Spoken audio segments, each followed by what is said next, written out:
Grief and hysteria in Argentina. This was the scene in the capital, Buenos Aires, after the death of President Juan Domingo Peron. Thousands of young Peronistas filled the city center to chant the old political slogans in tribute to their dead caudillo. For many, the sense of loss was deep and personal.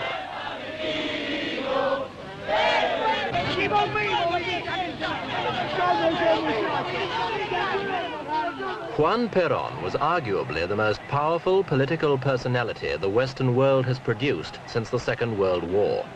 In Argentina, he was a legend long before he returned from exile last year. He generated a fanatical support among the great majority of Argentinians who had boundless faith in him and his abilities.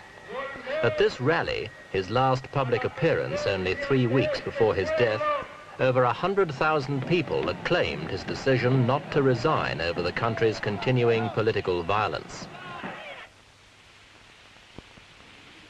The burden of leadership now passes to the dead president's widow, Maria Estela, popularly known as Isabelita. Only days before her husband's death, she had announced, as vice president, her takeover of all executive functions. Now she is president in her own right, the first woman head of state in Latin America, a position of eminence not even attained by Peron's first wife, the legendary Evita.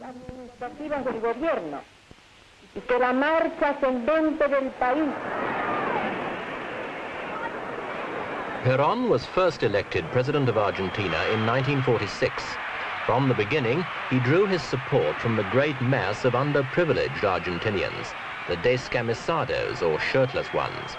For many of them, he was an idol, the first Argentinian leader who really did something for the common man.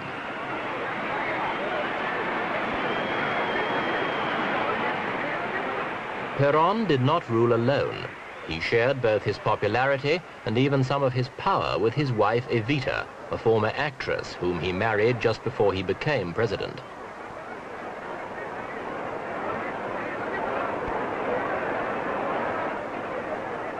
Despite his adulation by the masses, Peron was often a ruthless president, crushing opposition and ruling through the army, the police, and the labor unions. Evita, too, had a will of iron behind the charming smiles and exerted considerable influence over Peron himself.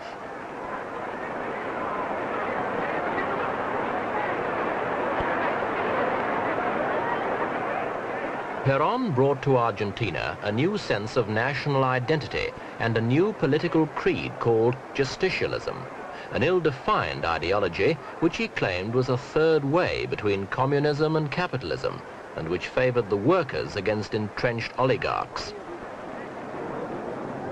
In 1952, Evita died of cancer at the age of 33. Millions of Argentinians, especially the poor, had revered her as a saint. Quite apart from their gratitude for her tireless efforts to improve social welfare for the workers, they felt she belonged to them, and her funeral was the occasion for the biggest display of mourning ever seen in Argentina. Peron's position was never the same again, and 3 years later, he was toppled from power by a military coup.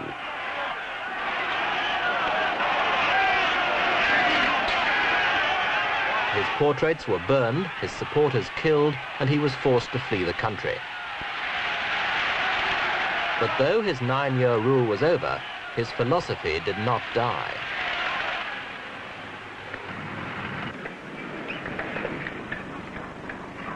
After 5 years in various South American countries, Peron finally settled in Spain, where he lived a quiet life in a suburb of Madrid. Though rarely seeking publicity, he kept in close touch with events back home. His third wife, Isabel, acted as an efficient secretary and was sent on several missions to Argentina and elsewhere. In Argentina itself, the workers refused to let Peronism die. The memory of Evita especially was cherished down the years, hardly an anniversary of her death passing without some kind of official recognition from the unions or the active Justicialist Party.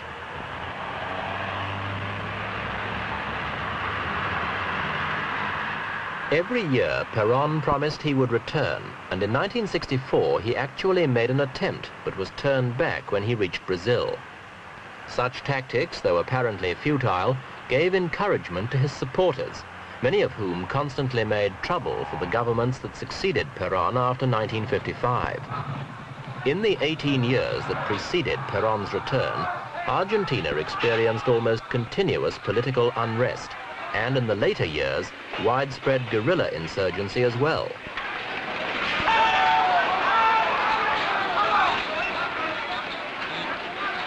In 1969, hundreds of demonstrators were killed in riots in Cordoba and Rosario, and successive military regimes found they couldn't cope with the resulting mass alienation and unrest. Many individual generals and admirals became figures of widespread public contempt. Their political failures were matched by economic ones, and by 1971, they were clearly weary of governing. They looked for a way out and saw only the shape of Peron. Under a policy known as the Great National Accord, preparations were made for a return to civilian rule, and Peron was given back his citizenship and passport. He was also allowed to visit Argentina in 1972. Had he returned in August instead of September, he could have become eligible as a candidate in the presidential elections of March 1973. But he deliberately chose not to do so, as an act of independence against the military government. Instead, the Peronist cause was represented by Hector Cámpora, whose slogan left no one in any doubt. Cámpora for government, power to Peron. He won the election easily. Estaba preso y que no aceptábamos, habíamos ya tomado los recaudos legales y que por supuesto íbamos a hacer la denuncia a la opinión pública por intermedio del periodismo. Security was intense for Peron's first visit to Argentina for 17 years. His hotel by the airport was literally an armed camp, surrounded by hundreds of troops equipped with everything from tear gas grenades to machine guns.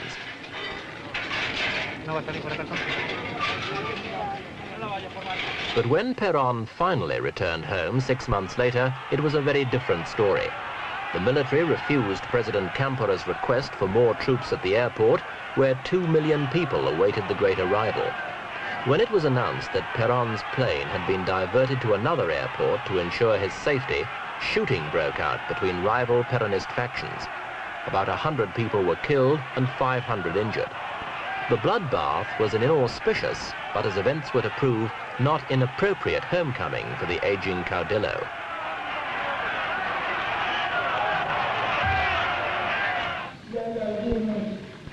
At 77, Peron looked fit, alert and confident.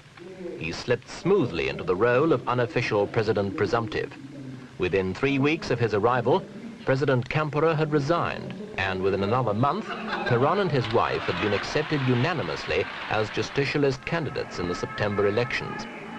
Although the violence that accompanied his return showed that the divisions in Peron's movement were very real and deep, all differences were momentarily forgotten in the heady atmosphere of the election campaign.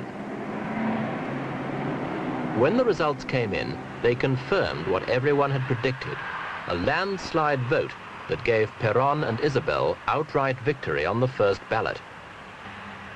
It put the Peronistas on the streets in a crazy night of celebration.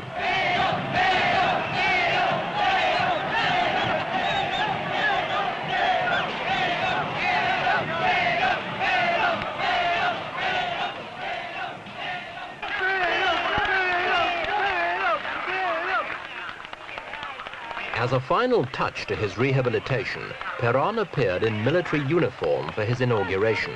He'd been stripped of his rank in 1955 and had it reinstated by the last act of Hector Cámpora's presidency. But for Peron, the time for bravura was over. As president, he now had to act. Was he the man to unite the nation and stop the slide towards anarchy?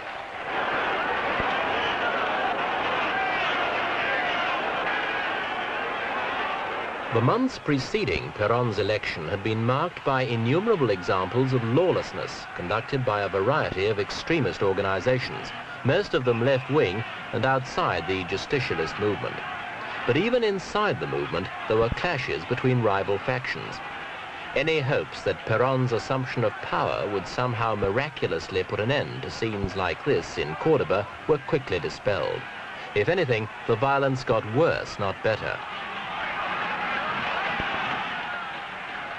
The new government moved against left-wing organizations, claiming that the violence they continually provoked could lead to a civil war that would cost 1 million lives. But Peron's appeal had little effect. Bombings, shootings, and kidnappings became almost daily events.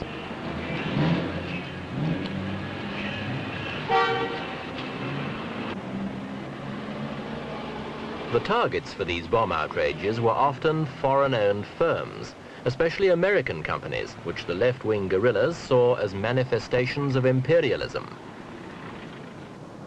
But even worse were the politically motivated assassinations, whose number and frequency reached alarming proportions by the end of last year. This man was a personnel manager of the Fiat Motor Works in Cordoba, one of 30 victims murdered by terrorists in the first 8 months of Peron's rule.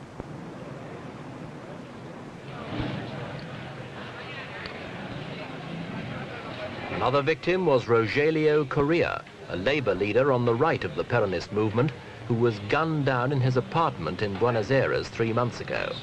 He was a former president of the nationwide trade union organization which supported Peron in his years of exile. His murder was the 4th in a single week.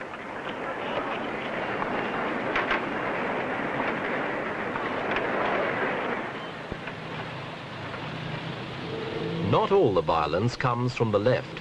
There have been 3 attacks on Socialist Workers' Party offices, and 6 Communist Party headquarters have been hit. 3 men died in this attack, and 6 people were kidnapped. One pattern to emerge is the kidnapping of foreign businessmen to raise ransom money to finance further guerrilla activities. In this warehouse in Buenos Aires, police uncovered the largest private arsenal ever found in Argentina. It belonged, police said, to the ERP, the People's Revolutionary Army. On the same day the arms cache was discovered, the ERP announced it had received $18 million in ransom money to free an American oil executive, and that the money would be used to finance guerrilla activities in 4 other Latin American countries.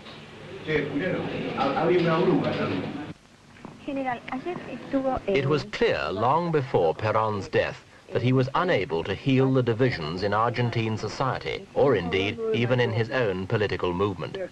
He was being forced to move more and more to the right, despite his assertions that Peronism was basically a left-wing movement. The time has come, he told his supporters, to stop shouting Peron and to start defending him. Y en lo que se refiere a las posibles modificaciones del gabinete. It would be difficult to imagine a worse situation for his widow to inherit. The power struggle within the movement is likely to intensify now the leader has gone. To meet such an emergency would demand a political maturity and experience which few people believe Senora Peron possesses.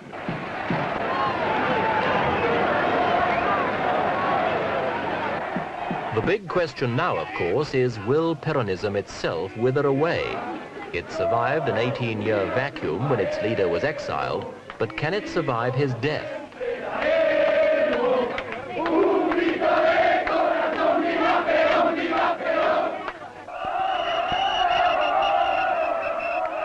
Much of the movement's dynamism was generated by the personal contact between leader and led. That relationship has now been broken forever, and the result may be the end of a unique political epoch for Argentina.